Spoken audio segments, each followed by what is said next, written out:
Olá a todos, começando aqui mais um Eu Tenho Direito, programa voltado para o debate, para a discussão dos diversos trabalhos desenvolvidos pelo jurídico dos sindibancários, bem como dos escritórios conveniados. Alô você que está devendo no SPC, no Serasa, você é um monte de gente. Este programa é para você. Queremos oferecer e sinalizar com uma luz no fim do túnel para um problema que é cada vez mais frequente entre os brasileiros, lamentavelmente, que é o superendividamento. Aqui, do outro lado da mesa, convidados especialíssimos, pessoas gabaritadas no mundo do direito. Antes de citá-los, vamos sempre pedir o mantra youtuber. Dê o seu like, inscreva-se no canal, comenta aí o que está achando, sugestões de temas também, estamos abertos para sugestões de temas e toque a sineta. Do outro lado da mesa, temos ele, advogado, sócio do escritório AVM Advogados Associados e assessor jurídico dos sindibancários, nosso velho conhecido aqui, Antônio Vicente Martins. Olá, Antônio, tudo bem? Tudo bem, Caio, tudo ótimo. Isso aí. Ao lado dele, advogada, sócia do escritório Fernandes Costa, Nock e Lacerda Advocacia, trabalha com ações de rediscussão de contratos de empréstimo consignado, vamos falar muito de consignado hoje, e outros contratos que tratam de endividamento. Bruna Fernandes. Olá, Bruna. Olá, Caio, tudo bem? Oi, Vicente, tudo bem? Como é que estão? Tudo certo. Bom, pessoal, para a gente começar essa discussão a respeito de endividamento, superendividamento, a gente tem uma lei que é de 2021, que foi uma das tantas tentativas de, apresentar uma solução para esse problema. Então a gente vai trazendo essa primeira notícia, que é de 6 de agosto de 2021, do site do CNJ, Conselho Nacional de Justiça. O que muda com a lei do superendividamento? Uma lei federal, número 14.181 de 2021, conhecida como a lei do superendividamento, oferece uma solução para consumidores que não conseguem mais pagar as parcelas dos seus empréstimos e crediários em geral. Agora, 2021 no caso, a pessoa superendividada pode solicitar a renegociação em bloco das dívidas no Tribunal de Justiça do seu estado, onde será realizada uma conciliação com todos os credores para a elaboração de um plano de pagamentos que caiba no seu orçamento. E para tornar isso ainda mais ágil, essa conciliação também pode ser realizada nos órgãos do Sistema Nacional de Defesa do Consumidor, como que a gente mais lembra é o PROCON, mas também tem a Defensoria e o Ministério Público. Bom, primeiro assim, Bruna, tu que trabalha no dia a dia muito com esse tema. Antes da gente falar da lei, se deu certo ou não, parece que não deu muito certo, mas primeiro que tu conceituasse para nós, o que é o tal do superendividamento? Quando é que eu estou ali endividado, superendividado? Superendividamento é um conceito que, inclusive, antecede a lei de 2021, que dá conta de explicar quando uma pessoa, um consumidor, consumidora, tem uma quantidade de dívidas tão grande que ela entra na famosa bola de neve, né? Ela não consegue ter uma vida sustentável, né? Pagar alimentação, moradia, coisas fundamentais da vida e as dívidas, né? Então, ela vai entrando numa bola de neve, muitas vezes pegando mais empréstimos para poder dar conta de despesas ordinárias e adquirindo mais e mais dívidas, né? Quando a lei chega, ela tenta trabalhar com um conceito que a doutrina em direito do consumidor já vinha elaborando, né? Essa margem, ela ainda não está definida, né? A lei fala uma regulamentação de decreto, mas ela usa uma ideia de que a pessoa tem o seu mínimo existencial comprometido. O que seria o mínimo existencial? Tudo aquilo que um salário tem que dar conta, né? Então, moradia, transporte, escola, alimentação, saúde, né? Então, isso tem, de certa forma, uma alteração de pessoa para pessoa, mas é bem... Todo consumidor que está super endividado sabe. É quando ele está na bola de neve. Não importa o quanto ele pague dívidas, elas só crescem porque os juros acabam comendo as parcelas, ou ela é obrigada a fazer mais e mais empréstimos, né? E entra numa situação que ela, basicamente, ela está falida. Ela, né, não tem como pagar. A gente fala bastante, né, Bruna, que é como se a pessoa tivesse comprometido, digamos, o seu salário, a sua renda, a sua aposentadoria com dívidas que vão se acumulando, né? Então, vamos lá, o cara ganha 4.000 por mês, aí ele conseguiu um emprego, está trabalhando, ganha 4.000 reais por mês. Daí, no primeiro mês seguinte, ele gastou no cartão de crédito 4.500 reais. Bom, ele já está super endividado, entende? Mas daí ele se atrapalhou, ele vai pagar a parcela do cartão de crédito, que é 700. Então vai sobrar 3.300 para ele viver. Bom, mas ele vai continuar gastando no cartão de crédito, então ele vai ter a dívida do mês anterior do cartão de crédito, ele gastou mais 1.000 no cartão de crédito, e aí ele vai... E isso vai gerando, ele entra no cheque especial, ele tira um empréstimo consignado, ele consegue respirar, mas aquilo vai ficar com um passivo dele. E vai chegar um momento em que ele vai ter tantos empréstimos, tantas dívidas, que vão comprometer 2, 3, 4 meses de salário. É aí que a gente fala que há um superendividamento. É aí que a gente, digamos, em linguagem popular, vai dizer que o cara está falido. Eu não ia dizer uma expressão que tu tivesse que depois botar um pi, né? Mas o cara vai estar falido. Por quê? Porque ele está recebendo 4.000 reais do seu trabalho e aí ele vai ter comprometido uma dívida de curto prazo, muito curto prazo, de 20.000 reais. Então, efetivamente, ele vai estar falido. Cartão de crédito, então, e o cheque especial. Não, esses dois é uma taxa de juros altíssima, né? Cara, cochilou, quando vê, já não tem mais como isso pagar. em 5 meses, 6 meses, ele duplicou o valor da dívida dele, né? Porque é muito Mas alto. os juros, evidente que são um elemento, mas tem uma outra questão, sobretudo os empréstimos pessoais, que são empréstimos, infelizmente, muito fáceis de conseguir, né? Esses empréstimos, a pessoa, às vezes, já está negativa, ou já tem 30%, 35% da sua renda comprometida, que seria o ideal, né? Uma pessoa ter 35% da sua renda destinada a pagar dívidas, ela ainda consegue, né, manejar os outros custos da vida cotidiana normal, né?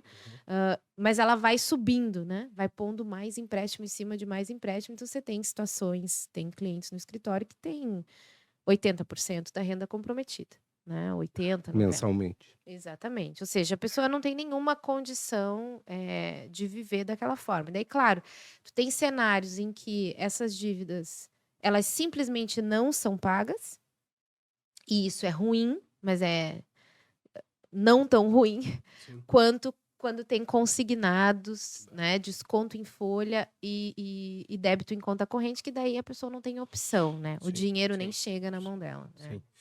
Mas assim, devolver uma pergunta para os senhores. Mínimo existencial, isso aparentemente meio subjetivo, né? O que é o mínimo existencial, sabe? Não varia um pouco de pessoa para pessoa? Tem pessoas que vão dizer, sei lá, comer iogurte é o meu mínimo existencial. Bom, acho que sim, acho que a nossa Constituição, né, Vicente, teria uma tarefa aí, né? A gente tinha que levar o salário mínimo mais a sério, né? A nossa Constituição define o que seriam, ali no nosso artigo 6º, tem o que são direitos sociais dos quais todo mundo tem que ter acesso. Aqueles que não são garantidos pelo Estado, como, por exemplo, a saúde, a gente tem a saúde pública, né? Mas moradia, a gente não tem um programa de moradia pública, né? Então, a presunção é que a pessoa tenha condições financeiras de custear sua própria moradia. Então, me parece assim, a gente deveria levar isso mais a sério. O Diese diz que se o salário mínimo tem que ser o mínimo para custear o mínimo existencial. Para ele ser de acordo lá com a Constituição, ele ia estar hoje nos 4.000 e pouco por aí. Eu né? acho que mais, acho que é 5. Mas eu acho que o mínimo existencial, esse é um conceito que ele é aberto mesmo, né, Caio? Mas eu faço o raciocínio esse do bom senso, tá? Então, assim, uma pessoa vai viver com o seu salário, vai viver com a sua remuneração, tá? Ou com a sua aposentadoria. Eu não estou dizendo que vai ser fácil ou difícil, só estou dizendo que ele vai viver com isso. Então, se ela ganhar R$1.500, se ela ganhar R$3.000, se ela ganhar R$10.000, ela vai estabelecer o seu orçamento, os seus gastos vão estar dentro daquilo ali, tá? Com mais dificuldade ou menos dificuldade. O mínimo existencial é a pessoa comprometer aqueles R$1.500, aqueles 3.000 ou aqueles 10.000, de forma que ela não vá receber os 1.500, os 3 ou os 10.000, que ela não vá receber, muitas vezes, 20% desse valor. Perfeitamente. Porque isso daí, isso é que acarreta exatamente o mínimo existencial. Então, se ela sobrevive com R$1.500, Se a gente tirar R$ 1.200 dessa pessoa, ela vai sobreviver com 300. Isso ela não vai atingir o mínimo existencial para o padrão que ela está estabelecendo, para o orçamento que ela pode ter. Então, esse é o elemento que eu acho que pode caracterizar subjetivamente o mínimo existencial. Claro. A pessoa ganha R$ 10.000, ela vai ter um orçamento para R$ 10.000.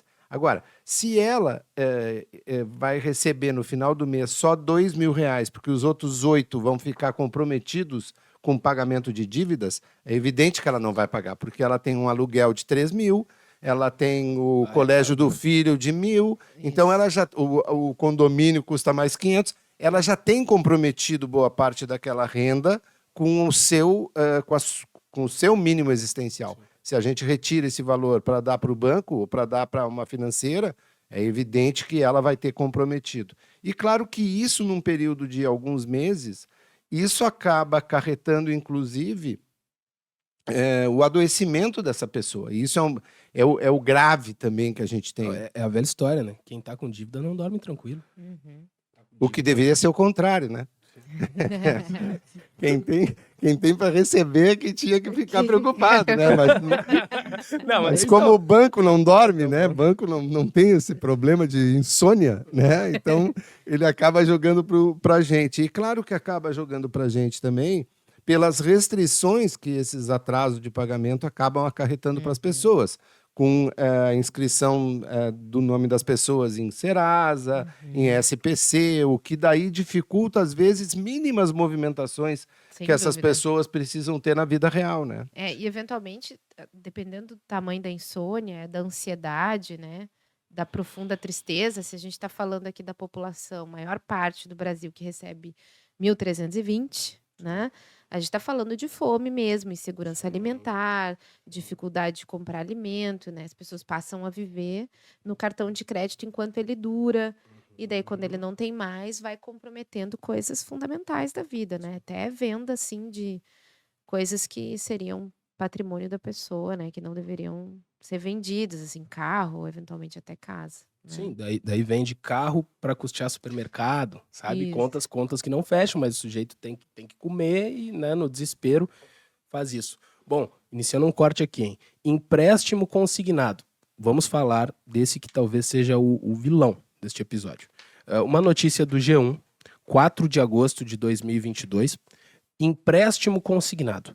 Entenda os novos limites para trabalhadores e aposentados. Isso aqui foi naquele período pré-eleitoral, assim, que o presidente Bolsonaro estava num desespero muito grande para tentar ser reeleito. Felizmente não aconteceu. E daí aconteceu essa medida aqui. Novas consignações não podem ser feitas se soma de descontos obrigatórios e facultativos ultrapassar 70% da remuneração. O governo federal publicou no Diário Oficial da União uma medida provisória, MP, que aumenta o valor máximo do crédito consignado permitido para trabalhadores regidos pela CLT, funcionários públicos, segurados do regime próprio da Previdência Social dos funcionários públicos federais e os segurados do regime geral da Previdência. Quem recebe Auxílio Brasil, benefício de prestação continuada, BPC e renda mensal vitalícia, também poderá usar o valor recebido para contratar o empréstimo consignado. O ato, assinado pelo ex-presidente Jair Messias Bolsonaro, já está em vigor. Primeiro, assim, queria saber da Bruna, que atua diretamente com consumidores, clientes, com problemas relacionados, parecidos com esse. Os consumidores, eles, por livre e espontânea vontade, também por não saber, eles comprometem a sua renda além do estipulado por lei, ou esse controle deveria partir das financeiras? Olha, a lei do superendividamento, inclusive, traz isso de uma forma bem específica, né? É uma conduta considerada abusiva por parte das financeiras, das instituições bancárias, facilitar empréstimo de pessoas sem a devida educação financeira. Ou seja, o consumidor ter clareza do que ele está comprometendo, quais são os ônus, o que significa aqueles juros, né? Porque a história que a gente tem, de modo geral, é que os nossos consumidores não têm educação financeira para fazer essas operações. E no meio disso, a gente tem muita propaganda enganosa, tem muita conduta que incentiva empréstimos, né? Que faz empréstimos sem avaliar SPC Serasa, como se isso fosse uma vantagem, né? Então, e por conta disso, colocam juros muito altos, muitas vezes acima do Anúncio mercado. na rua, crédito para negativado. Isso, na verdade, pela lei do superendividamento, pelo Código do Consumidor, deveria ser proibido, né? Então, a gente falta fiscalização também nesse sentido, né? E a gente tem casos no escritório, inclusive, de consumidores que têm empréstimos para além do limite legal. Sobretudo, aqueles que recebem BPC, benefício de prestação continuada, e trabalhadores do serviço público, que tem também uma limitação de 35%, né? Então, a gente tem casos, né, desse desconto chegar maior, que para nós causa espanto, né? Porque deveria ser a própria instituição que recebe o desconto em folha, seja ali a previdência dos servidores estaduais ou federais, ela deveria limitar a 35%, né? Ou seja, não deixar que cheguem esses pedidos. Mas a nossa experiência tem sido que chega a 45%, a 50%, às vezes, da Mas aposentadoria. como é que funciona isso, Bruna? Como é que vamos lá, eu chego me é ofertado um crédito, né, por uma financeira X. Aí eu vou lá e faço uma operação que vai comprometer 20% da minha aposentadoria. Aí a financeira Y me oferece o mesmo crédito de 20, que vai me comprometer mais 20%, é isso? E elas não se comunicam, e nem a segunda financeira não vai dizer, o cara já está com crédito comprometido em 20%, então eu só posso dar um empréstimo para comprometer mais 15%. Eles não têm essa comunicação, não tem. Então, daqui a pouco eu posso fazer 3 empréstimos em 3 financeiras diferentes, que vai ter 20, 20, 20, e eu vou comprometer 60% da minha receita. Foi nessa aí Exatamente. que a minha avó se ralou. Faliu. Exatamente. Quase. Faliu. Não, mas daí a família ajudou, ergueu de novo, mas tava nesse nível aí. Mas Você é tirou isso. 3 empréstimos consignados. É que é assim. multifatorial, né? Claro que tem vezes, por exemplo, chega lá no IP, que é a Previdência aqui do estado do Rio Grande do Sul, e eles podem cortar, né? Porque já estourou, principalmente quando você já estourou os teus 35 e você vai fazer um novo. Aí eles não permitem que aquele desconto seja processado, certo? Agora, quando é exatamente esse caso, 15%, 25%, e eles estão sendo apresentados mais ou menos ao mesmo tempo, talvez seja uma questão burocrática, mas a gente tem vários casos de aposentados do IP que têm o desconto acima de 35%. Mas nesse caso aí que a gente está dando o exemplo, que ele tinha já comprometido 35%, tá? Que é o limite. Aí ele vai lá na financeira, tira um novo empréstimo, mas o dinheiro só é acreditado quando o Estado, quando o IP, digamos, autoriza esse empréstimo, ou ele fica com aquela dívida lá e a dívida só não é consignada, só não é descontada. Ele fica com a dívida lá. E mais do que isso, né? O empréstimo consignado, ele é um empréstimo com condições melhores do que o empréstimo não consignado. Juros mais baixos, traduzindo, né? Exatamente. Por quê? Porque a instituição financeira tem certeza que ela vai receber aquela parcela, né? Muitas vezes à custa do próprio sustento do consumidor. Para o consumidor, se você perguntar para qualquer pessoa leiga, às vezes essa é a única informação que ele sabe. O que é consignado? Consignado é melhor. Né? Por quê? Porque ele tem condições de financiamento melhor. Muitas vezes eles nem sabem que consignado significa que vai descontar da folha, né? É complicado, né? É. O povo é vítima, mas o povo também não se ajuda, cara. Mas é que falta informação financeira, falta educação financeira e sobra propaganda enganosa, né? Então, no meio desse caminho, também é difícil para o consumidor que está mobilizado por outros interesses, né? Então, a gente tem pessoas, por exemplo, um caso recente do escritório, que ela é trabalhadora doméstica, então é uma vida recebendo em dinheiro, né? Vai lá e faz mais algumas faxinas e faz um pouquinho mais de dinheiro. Então, administra a vida dela a partir dessa receita errática, que daqui a pouco ela faz 2, 3 faxinas, ganha um pouquinho mais. Então, quando ela aposentou... E dinheiro vivo. E dinheiro vivo. Quando ela aposentou pelo mínimo, né? Porque a gente está falando aí de uma categoria que não contribui o suficiente para aposentar em condições melhores, a renda dela decaiu 70%, né? Claro. Então, quando ela vai fazer o empréstimo, ela está numa situação assim de pagar conta, de desespero, né? Então, essa pessoa é a pessoa visada pelas instituições financeiras. E as instituições financeiras, elas aproveitam dessa margem, tá? Então, né, aquilo que eu falei que é multifatorial. Elas aproveitam que pode ser que fique mais mesmo, né? Ou seja, que o limite do consignado seja extrapolado mesmo. Então, para eles vale a pena tentar, né? Ou eles mantêm a dívida da pessoa e aumentam os juros, porque não deu para ser consignado, né? Então, a pessoa segue com a dívida, contratou em determinada condição e ela acaba ficando a maior. Ou ela inicia num consignado e aí, a partir do momento em que a própria instituição financeira vê que não vai conseguir cobrar via consignado, ela vende para essa pessoa um empréstimo de natureza pessoal, que aí Perfeitamente. tem um juro de 5%, 7% ao mês. Então, é um mecanismo que ele é um mecanismo muito... Sedutor. ele é sedutor para o cara que está ganhando, mas muitas vezes ele não é nem sedutor, ele é enganoso, ele é, eu ia dizer malvado, mas não é a expressão, entende? Ele é malicioso. A Isso. expressão correta é malicioso. É um procedimento malicioso que eles adotam e que acabam convencendo as pessoas, porque muitas vezes eles vão também dando informações truncadas disso. Vê uma coisa, a gente tem bastante claro, assim, especialmente trabalhando no setor bancário, né, Caio? E daí também tem um negócio, né, Vicente? Pega pessoas que às vezes estão muito vulneráveis, Claro. assim, na questão, vamos dizer, para dizer de forma elegante, intelectual. Às vezes é uma senhora que sempre foi semi-analfabeta e já está numa idade mais avançada, daí ela sustenta uma família. E às vezes Complicado. nem é a pessoa não ter formação cultural ou educacional, não é nem isso.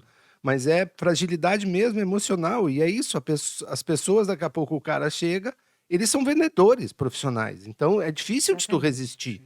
Entende? É muito difícil de tu resistir, porque eles realmente são muito sedutores, maliciosos, quando eles vão oferecendo aquela série de produtos.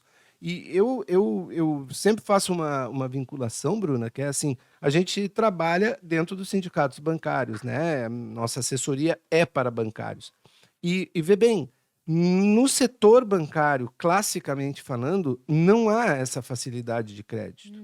Não tem essa oferta de crédito. Quer dizer, se eu entro numa agência bancária e peço para fazer um empréstimo, há toda uma série de seleção do ponto de vista daquele empréstimo, entende? Quer dizer, nenhum bancário vai dar crédito para alguém sem ter verificado toda a história daquela pessoa, se Capacidade de liquidez. Exatamente. Tanto que é isso. Muitos bancários são, inclusive, punidos, às vezes, quando acabam concedendo algum tipo de empréstimo ou algum tipo de operação de crédito, e aí acaba se vendo que a empresa para a qual foi dado aquele crédito não tinha a solidez necessária para aquele crédito. Então, aqui a gente vê como uma política das empresas, que são as empresas financeiras, uma concessão desse crédito sem nenhuma preocupação com a Claro. solidez e com a liquidez daquele devedor, entende? Muito pelo contrário, né? Eles visam quem não tem liquidez, porque tem um negócio aí, né? A gente falou, essas renegociações, elas estão em todo canto. Outra também que é a história de comprar dívida. Quem tem empréstimo pessoal já deve ter recebido 1 milhão de mensagens de SMS. Olha, nossa instituição financeira aqui vai comprar a tua dívida, você vai pagar menos, a parcela vai ser menor e você ainda vai ganhar não sei quantos, né? A gente já tem uma coleção ali de processos no escritório, porque essa compra da dívida, ela é um jogo ali de especulação. É uma portabilidade, assim, digamos. Mas ela não é uma portabilidade real. Sim. Porque a portabilidade tem que ter um acordo em quem, né? Você leva ali o teu financiamento habitacional da Caixa para o Bradesco, tu faz uma portabilidade. Essa não. Essa instituição financeira, ela compra as dívidas do Banrisul, ela compra as dívidas do Santander, da Caixa, enfim, e ela paga O Santander... paga o Santander à vista, paga Sim. mais barato, e ali ela faz um negócio, né? Sim. Ou seja, ela cria uma margem de lucro em relação a esse credor. Só que, às vezes, essa compra, esse pagamento da dívida não dá certo. E eles não pagam. E aí a pessoa fica com duas dívidas. Com a dívida nova, que prometeu comprar anterior, e com a dívida E muita gente se embola aí muito, né? Porque daí fica devendo 2 instituições pela mesma dívida e não recebe nada. Então a gente já tem várias denúncias e processos que estão chegando com essa demanda, né? Eu acho que essa é uma pauta, Caio, que é assim importante do ponto de vista até de... Porque isso atinge também os bancários, os aposentados bancários, né? E a classe trabalhadora em geral, acho que ela não é uma coisa meramente de um setor de trabalhadores, né? Mas ele pega muitos aposentados e trabalhadores de todos os calibres, né? Sim, sim, De sim. todas as origens e tal. Então, acho que ele é uma pauta importante, sim, é uma pauta social para se debater, porque ela efetivamente determina muitas vezes também um adoecimento massivo de muitos atingidos por isso, né? E também muito relacionado com essa questão da educação financeira, né? Porque tem pessoas que têm uma renda boa e mesmo assim elas se endividam muito além daquilo que elas conseguem de fato lidar. Mas por falar nisso, vamos trazer aqui um caso de um bancário anônimo, cliente do Vicente, que ele recebeu uma ligação de uma central de atendimento e foi informado que estava sendo descontado de um benefício no valor de uma prestação desde 2020. Vicente, tu lembra um pouco desse caso? Consegue relatar um pouquinho para nós? Eu me lembro que era uma situação muito atípica de um bancário muito estável, tá? De um cara muito certinho, assim, bancário tem isso também, né? Tem uma coisa assim, tem os que são muito, tem alguns deles, assim, da velha guarda e tal, eles são muito certinhos, muito certinhos. Então, ele tem aquele orçamento, ele tem a planilha daquele orçamento e é isso que ele vai gastar e ele ainda vai ter uma sobra, né? Me lembro do meu finado pai, que era um cara que era assim, ele gastava digamos, até 10% a menos do que ele ganhava. Não existia planilha na época, mas ele fazia uma coisa desse jeito. E esse bancário era muito certinho. E ele tinha uma reclamatória trabalhista conosco, era uma reclamatória trabalhista importante, de um valor alto, assim, e ele acabou recebendo essa reclamatória trabalhista. E quando ele foi receber, que ele me comentou que ele tinha uma situação de que ele tinha se aposentado e tão logo tinha sido deferida a aposentadoria para ele, ele recebe uma ligação de uma instituição financeira privada. Ele fala aqui que eram vinculados ao Banco Pan, né? Pan, exatamente. Famoso. E de que ele tinha uma ligação, né, dessa instituição, dizendo para ele que ele, olha, está disponibilizado aqui um crédito seu vinculado ao INSS. Pessoal bonzinho. Só essa informação, tá? Só essa informação era uma informação assim altamente privilegiada, tá? Eu acho que ele não tinha nem recebido, Bruno, ainda o primeiro benefício. E ele disse, se eu recebo uma ligação dessas, eu vou pensar que isso é um atrasado que o INSS está me pagando, porque ele está dizendo o seguinte, ele está dando uma informação maliciosa, ele está dizendo, tem um crédito aqui para o senhor receber vinculado ao INSS. Bom, daí ele faz uma coisa que ele diz assim, eu não tenho crédito nenhum, ele entra no INSS não tem aquele crédito que está vinculado ali. O cara insiste naquele procedimento e tal, depois ele recebe outra ligação insistindo para ele. Aí o cara pede para ele validar alguma coisa, ou enviar uma carteira de identidade, ou alguma coisa assim. Ou ele não mexe naquele dinheiro, ele deixa aquele dinheiro ali, mas a partir de um determinado momento, ele sem ter mandado nada, sem ter validado coisa nenhuma, ele passa a ter descontado do benefício do INSS dele uma prestação vinculada ao pagamento daquele crédito de 10 mil reais. Resumindo, fizeram um consignado no nome dele sem que ele sequer aceitasse, buscasse qualquer coisa. Sem que ele buscasse, sem que ele aceitasse o consignado, entende? Simplesmente depositaram lá na conta, numa conta vinculada à conta do INSS, um crédito de 10 mil reais, e a partir de um determinado momento começaram a descontar dele 500 reais, que seja, ou 1.000 reais, eu não me lembro qual era o valor do valor do consignado. O que é uma maluquice, porque é praticamente Sim. um estelionato que os É, caras fazem. Não, e depois, entende? depois o estresse de ter que ir atrás, toda a burocracia para reverter isso. Sim. E não vai Sim. conseguir. Sim, tá? porque ele é que tem que É. fazer daqui a pouco Sim. um procedimento para devolver um dinheiro que ele não pediu. E é extremamente difícil de fazer isso. Mas né? totalmente legal, isso daí. Nada a ver com a lei. Totalmente. Não, é uma conduta abusiva que deveria, inclusive, ser caso de investigação mesmo, né? Do Procon, enfim, das instituições que têm que cuidar disso. O Banco Pan, inclusive, quando ele era pan-americano, Maui? é o mesmo banco, exatamente. Foi condenado, né? Ele tem uma coleção aí de condenações em ações coletivas promovidas pelo Ministério Público por ter práticas dessa natureza, né? Ou seja, práticas que são fraudulentas, que é você fazer um contrato sem a pessoa assinar, sem ela anuir, sem ela querer, e práticas que são aquelas também que ficam limítrofes, né? Que são condutas abusivas que ficam incentivando empréstimo, que não dão informação com clareza, que mentem sobre juros, né? E aí o público dos mais velhos, sobretudo aposentados e aposentadas, é muito visado, né? Inclusive isso, com informações que acho que a gente tem até uma violação de dados aí, né? Sim, claro. Que a gente evidente. eles sabem que a pessoa aposentou antes da pessoa aposentar.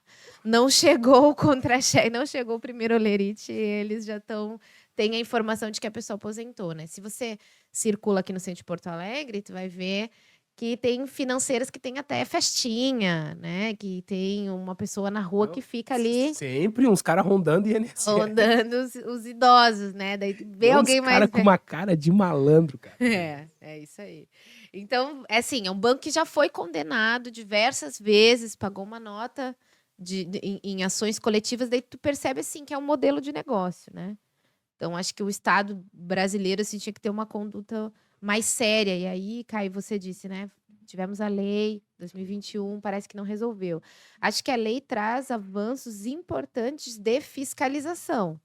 Então, é isso, né? Precisamos da presença do Estado aí, agindo na fiscalização da conduta dessas instituições financeiras. Outra coisa que eu acho que é importante, que daí a Bruna também pode desenvolver um pouco, Caio, até assim como serviço de utilidade pública, né? De que as pessoas saibam que elas podem sim discutir esses contratos. Tá? Bom ponto. Eu acho que esse é um elemento que a gente está falando em superendividamento, né? E na lei do superendividamento, e está elencando alguns exemplos assim de condutas ilegais por parte dessas instituições financeiras, e de que isso é absolutamente possível e com uma jurisprudência muito consolidada, né? Ou seja, com muitas decisões favoráveis aos consumidores, no sentido de reconhecer a nulidade, a ilegalidade desses contratos, né, Bruno? Acho que isso é bem interessante, assim, para as pessoas saberem, porque às vezes Sem as dúvida. pessoas também são ignorantes no sentido jurídico, né, de não saber, mas agora eu assinei o contrato, Exato, eu não as pessoas posso... que assustam, pô, assinei um papel Até lá. porque as pessoas são responsáveis, né? Claro, sem dúvida, Vicente. Assim, ó, acho que são 3 principais núcleos, tá? O primeiro seria os contratos fraudulentos.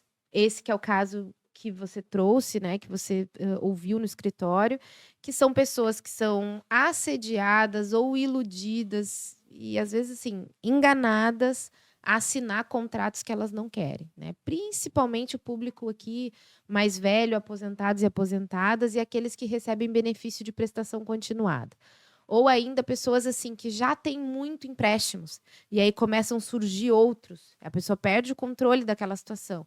A gente pode ter aí contratos fraudulentos. A gente recebe no escritório diversos contratos que não têm assinatura, contratos que a pessoa nunca teve acesso, né? Um dinheiro que caiu porque era um dinheiro que via do INSS, ou você tem para receber aqui 10 mil, quando na verdade isso é um empréstimo, né? Então, esses contratos que são contratos fraudulentos têm uma jurisprudência consolidada, de fato, né? A pessoa tem direito a entrar para anular esse contrato. O que é importante?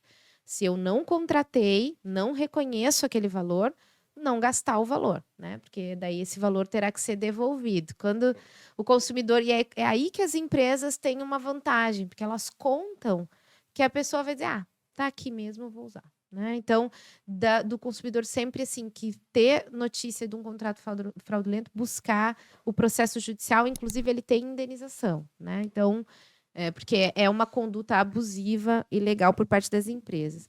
O outro núcleo são os contratos injustos. A gente tem aqui contratos que estão com consignado acima do limite legal, né? Como a gente falou do caso dos servidores públicos, principalmente, e contratos que têm juros abusivos, né? Aqueles que estão acima da média do Banco Central, né? O custo efetivo total. Então, esses contratos que têm ou cláusulas injustas ou são esses de renegociação em cima de renegociação, em cima de renegociação, também tem essa possibilidade, né, de investigação do que está do contrato ali, que é injusto, que está acima do que deveria ser. E o terceiro são dos superendividamentos, ou seja, ainda que os contratos, eu fiz mesmo, precisei, assinei, e os juros não é tão alto assim, ou está dentro do limite do mercado, mas eu não consigo, não dou conta de pagar, né? E aí também a gente tem essa possibilidade de intervenção judicial. Tá certo. E foi assim, de cobrança em cobrança, juros sobre juros, que a gente chegou a um triste recorde no nosso país. Patamar de superendividados no Brasil bate recorde em 2023. Essa matéria é de 15 de março desse ano, página Dinheiro em Dia do Terra. Os números de pessoas endividadas são alarmantes e batem recordes em 2023. O número dos superendividados bate recorde e chega a 2023 em patamares alarmantes. Segundo o levantamento recente feito pelo Serasa, tem gente que não pode nem ouvir esse nome, só em janeiro de 2023 o país registrou 70 milhões de pessoas endividadas, o que estabeleceu um novo recorde em relação aos últimos 5 anos. A faixa etária mais afetada, como a gente vem falando aqui, são pessoas de 60 anos ou mais, tendo alta de 17%, ante 12% das outras idades. Para a gente dar uma ilustrada nessa situação, pedi para o Diego soltar para nós uma matéria da TV Cultura de 3 de julho de 2023 que fala um pouquinho sobre isso. Solta para nós, Diego.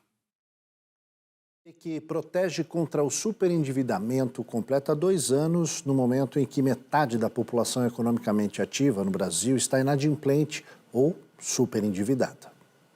O Brasil registra um recorde na história do país. 78,3% dos consumidores estão endividados, 29,1% desses inadimplentes e 11,8% não têm condições de pagar. Os dados são da Confederação Nacional do Comércio de Bens, Serviços e Turismo. O Benedito, por exemplo, está negativado porque a filha usou o cartão de crédito dele. Eu nunca tive meu nome sujo, é a primeira vez. Tinha maior medo de acontecer. Eu não fiz por onde ia acontecer, mas o filho fez.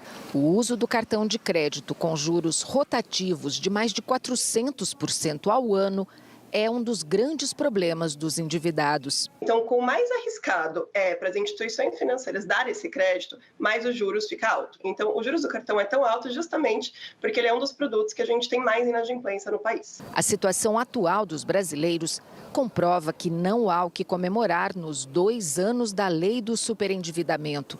A legislação aprovada no pós-pandemia tinha o objetivo de ajudar as pessoas a quitar pendências financeiras, garantindo um mínimo para a subsistência da família. E aí começaram os problemas. E as famílias, elas não ganham igual, elas não gastam da mesma forma. Então, a gente não pode estabelecer uma régua que nivele todas as pessoas para tratar as suas dívidas no patamar de R$600 ou R$300, como era anteriormente. O mínimo que ela garante de subsistência para esse consumidor, ele é muito baixo. Então, essa trava inibe que os indivíduos que tenham recursos maiores busquem o judiciário, pois é um processo caro, e também não incentiva aqueles que, eventualmente, possam se adequar nesse limite. O programa Desenrola, lançado pelo governo federal e que deve começar a valer dia 20 deste mês, é outro recurso emergencial para tentar ajudar os endividados. Mas ele também não deve conseguir tirar todos os brasileiros do vermelho. Esse acordo, muitas vezes, ele volta para a situação de inadimplência justamente porque não tem essa análise mais detalhada da capacidade do consumidor de pagar, honrar esse compromisso. Segundo uma pesquisa da CNC, a inadimplência entre as pessoas que ganham até 10 salários mínimos segue em alta pelo 7º mês consecutivo. Isso mostra que, além da negociação dos atrasados, também é preciso criar um amplo programa de educação financeira para que as pessoas não voltem a se endividar. Tá aí, matéria bastante ilustrativa, mostrando como é que esse problema tá, digamos assim, se revelando na vida concreta das pessoas. A gente viu ali um idoso, que é justamente o público que mais sofre com isso. E daí, queria levantar uma questão para a Bruna, que a gente tem aqui o dado de que a maioria das dívidas, que acho que reforça isso, pô, é o povão mesmo que tá com esse endividamento assim, em massa, não é sequer com os bancos, né? Aqui, o dado que a gente tem é que 66,3% dessas dívidas não são com bancos, e sim com varejistas e companhia de água, gás e telefonia. É por aí? Esse é um retrato do superendividamento, né? Porque a lógica é que as pessoas vão pegando empréstimo para pagar coisas da vida, da subsistência normal, né? Quer dizer, água, gás e telefone, assim, né? Acho que também tem um outro elemento que as instituições financeiras, elas têm mecanismos de cobrança que são mais eficientes e às vezes até são os próprios causadores do superendividamento. Se eu não tenho um consignado de água, né? Então, se eu tenho um consignado ali do empréstimo pessoal e ele vai pegando aquela dívida, eu vou me tornando aí inadimplente em todas as outras áreas da minha vida, né? Ou seja, condomínio, moradia, aluguel, água, luz, né? Enfim, acho que é um retrato também, e acho que é isso que o Vicente coloca, que a entrevista ali também do senhor ilustra, né? Tem uma mudança dos últimos anos para cá de facilitação do superendividamento, né? De facilitação de crédito, juros altíssimos. Às vezes, as pessoas que estão adquirindo não têm a menor ideia do que aquilo representa, né? Cheque especial, as pessoas não têm noção do que aquilo representa, enquanto que os mais antigos tinham a planilha, né? E o dinheiro vivo. A coisa era mais fácil de se organizar, né? Então, acho que nesse sentido aí mostra também essa... e acho que empresas criaram negócios nisso, né? Não querendo refutar o dado aqui de que essas dívidas estão nesses campos de água, gás e telefone, mas me parece que essas empresas, essas instituições financeiras criaram um negócio aí, né? De visar públicos mais vulneráveis e públicos de baixa liquidez, onde elas fazem a festa na quantidade de juros, múltiplos contratos e por aí vai. Agora, a pandemia, né, que tivemos recentemente, foi o caos total, né, na vida de cada um de nós. Eu lembro de amigo, não vou citar o nome, né, mas que se endividaram cartão de crédito lá nas alturas para pagar o supermercado. Então é justamente isso, né?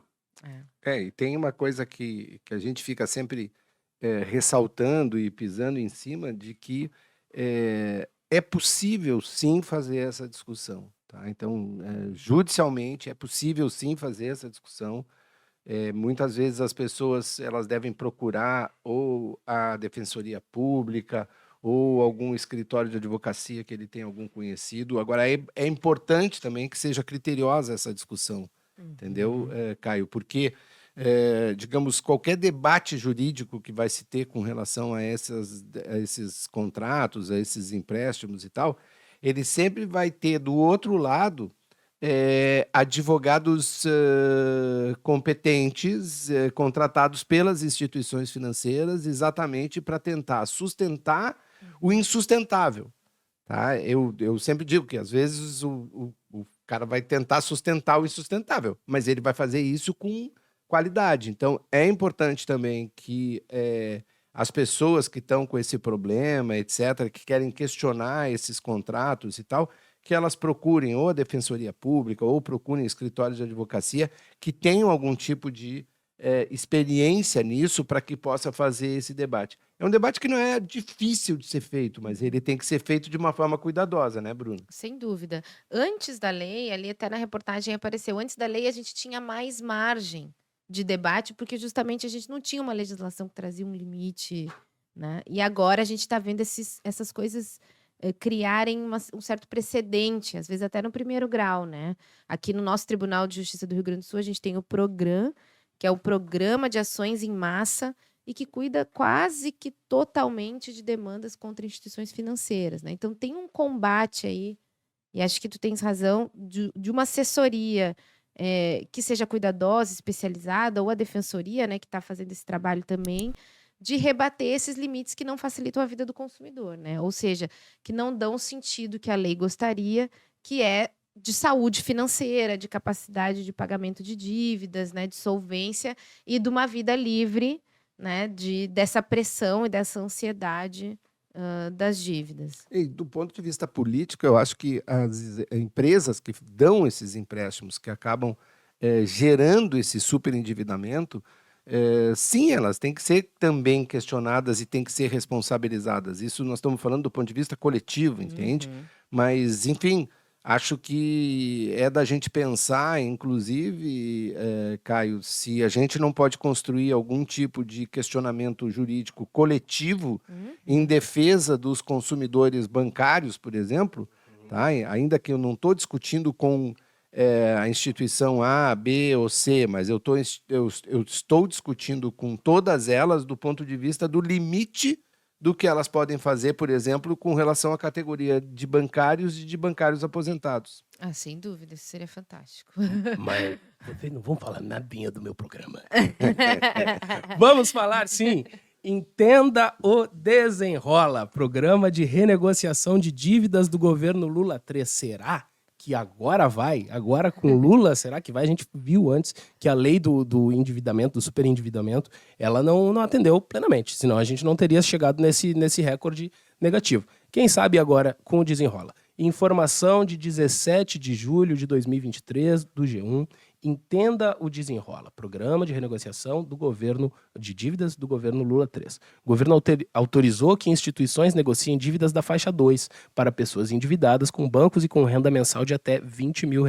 Dívidas inferiores a R$100 serão removidas do cadastro negativo, que a gente estava falando, aquela dívida mesmo, menos de R$100, é o povão de verdade. O programa Desenrola Brasil é uma promessa de campanha do presidente Luiz Inácio Lula da Silva, o Lula. É importante lembrar que isso desde 2018, o Ciro Gomes ele vinha falando bastante, daí o Haddad já tinha também colocado no programa dele em 2018, mas daí quem ganhou foi o Bolsonaro. Agora esse tema se agravou ainda mais e o Lula também incorporou essa proposta, que é um problema para lá de real da sociedade brasileira, como a gente vem falando. Ele foi criado para promover um mutirão de renegociação de dívidas de pessoas físicas. A ideia central é tirar pessoas da lista de negativados e retomar o potencial de consumo da população. A estimativa do Ministério da Fazenda é de que 70 milhões de pessoas sejam beneficiadas pelo programa. O governo mira em devedores com renda bruta de até 2 salários mínimos, o povão, como a gente falou, ou que estejam inscritos no cadastro único, CAD único. Bruna, tu que está sempre debruçada sobre esse tema, o que está achando dessa iniciativa e assim, já tem algum ponto para destacar do Desenrola como positivo ou negativo? Agora vai. Olha, a esperança tá aqui, né? Eu acho que, como advogada, assim, de consumidores, né, sobretudo aqueles que estão super endividados, que dá o nome aí do nosso programa de hoje, acho que deve ser a atenção de boa parte de quem está nos assistindo hoje. Eu acho que é fundamental que a pessoa, claro, participe de programas, né? Mas que ela procure uma forma de manter a saúde financeira a longo prazo, né? Me preocupa aqui um pouco com iniciativas que visem exclusivamente o pagamento das instituições financeiras. Acho que do ponto de vista de um programa governamental, né, e numa ideia também de equilíbrio ali de vários setores da sociedade, faz sentido.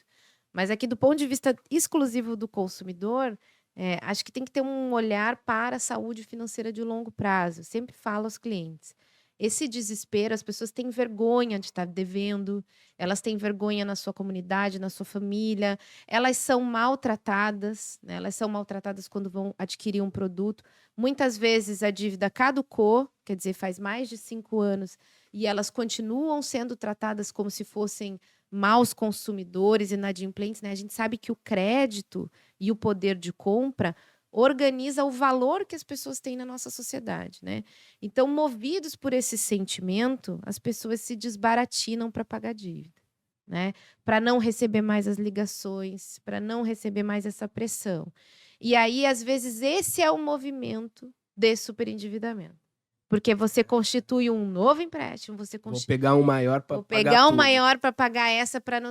E deixa de olhar para aquilo numa perspectiva de saúde financeira. Se a gente fala do ponto de vista geracional, isso compromete a saúde das famílias a longuíssimo prazo, né? Então, se o Bolsa Família foi um programa de emancipação, ou seja, você consegue mudar a história de uma geração para outra, o superendividamento ele pode ser o contrário, né? Ele muda de uma geração para outra no sentido negativo, de empobrecimento, de falta de acesso, né? Então, eu diria assim, quando olhar para esses programas, seja o Desenrola ou programas que sejam dos próprios bancos, né? As instituições financeiras têm programas de renegociação, nem todos eles são negativos, alguns são positivos mesmo, de ter essa perspectiva de longo prazo, né? De não se deixar levar pelo desespero.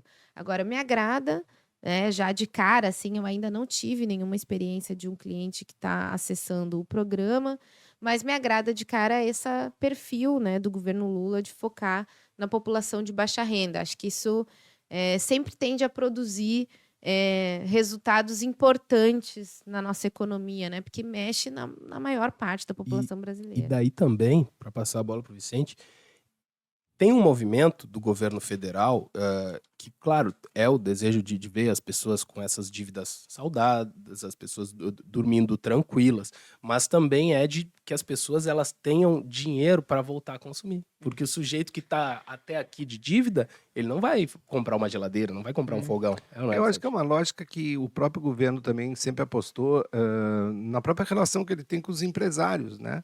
Que são devedores, por exemplo, de alguns tributos, né? E que aí o governo estabelece um programa em que esse empresário ele refinancia a sua dívida relativamente a esses tributos, mas se comprometendo a duas coisas elementares, né? Uma é pagar todos os novos tributos que ele vai tendo que pagar. E o segundo ponto, ele pagar o atrasado também, ainda que seja num longo prazo, ainda que seja com juros limitados a uma condição de razoabilidade, digamos, né? Então, ele oferece para esse empresário uma situação que ele tem que oferecer para o consumidor, para o trabalhador ou para o aposentado. Então, eu acho que o conceito do Desenrola é exatamente esse. É fazer uma consolidação de uma dívida antiga com o compromisso de que ele não vai adquirir uma dívida nova antes de pagar aquela antiga. Mas eu acho que ele poderia ser, Caio, até mais ousado dentro desse programa, com uma limitação maior ainda do ponto de vista dos juros que são aplicados e com uma extensão maior daquele período, né, de pagamento. É claro que isso ele pode gerar determinadas inadimplências, mas eu não tenho dúvida de que se houver um programa que estenda um pagamento dentro de um critério razoável e com juros justos, digamos assim, eu não tenho dúvida de que uma grande parcela dessa classe trabalhadora aí que a gente está vendo que tem uma inadimplência de aproximadamente 14 milhões de pessoas, isso é uma quantidade gigante, entende? De que boa parte dessas pessoas ela vai sim conseguir se recolocar e negativar o seu nome do ponto de vista dessas dívidas. Eu acho que esse é o movimento que a gente tem que pensar, defender e, sem dúvida, apostar muito na questão dessa educação financeira, que eu acho que é uma dificuldade muito grande. É isso aí. Programa Eu Tenho Direito se aproximando do fim. Antes, só para a gente dar o serviço para o pessoal de casa, quem quiser saber, quer verificar se a sua situação pode ser resolvida, facilitada, por meio do programa Desenrola, acesse lá o portal do gov.br e algumas regras de pagamento, só para a gente dar informação também do Desenrola, são: a taxa de juros será de 1,99%, parcela mínima será de R$50, pagamento poderá ser feito em até 60 vezes, primeira parcela terá vencimento após 30 dias, o prazo de carência será de no mínimo 30 dias e de no máximo 59, o governo informou que o pagamento das parcelas poderá ser feito por débito em conta, Pix ou boleto bancário. Os devedores também terão direito a um curso de educação financeira, que a gente vinha falando que também é necessário, né? Senão depois dão corda de novo, pô, vai lá, se enforca de novo. Daí é complicado. Bueno. Fecha a conta, passa a régua. Este foi o Eu Tenho Direito, mais uma vez. Sem ficar devendo nada para ninguém. Sem ficar devendo nada para ninguém. Sem pendura, sem nada. Aqui tivemos conosco Antônio Vicente Martins, advogado, sócio do escritório AVM Advogados Associados, assessor jurídico do Sindibancários e gremista. E Bruna Fernandes, advogada, sócia do escritório Fernandes Costa, Nock e Lacerda Advocacia, trabalha com ações de rediscussão de contratos de empréstimos consignados e outros contratos que tratam de endividamento. Na apresentação, fui eu, Caio gremista, ela também. Gremista também. Então estamos todos entre gremistas. Na apresentação, fui eu, Caio Venâncio, gremista também. Mas ninguém faz nada sozinho, como eu sempre digo. Na técnica, Diego Dornelles, o pai da Cecília. Na coordenação, Aline Adolfs. E o nosso diretor de comunicação é o Gilney Nunes. Logo mais, teremos outras edições do Eu Tenho Direito, tá? Comenta aí o que tá achando e sugira outros temas, tá bom? Valeu, pessoal!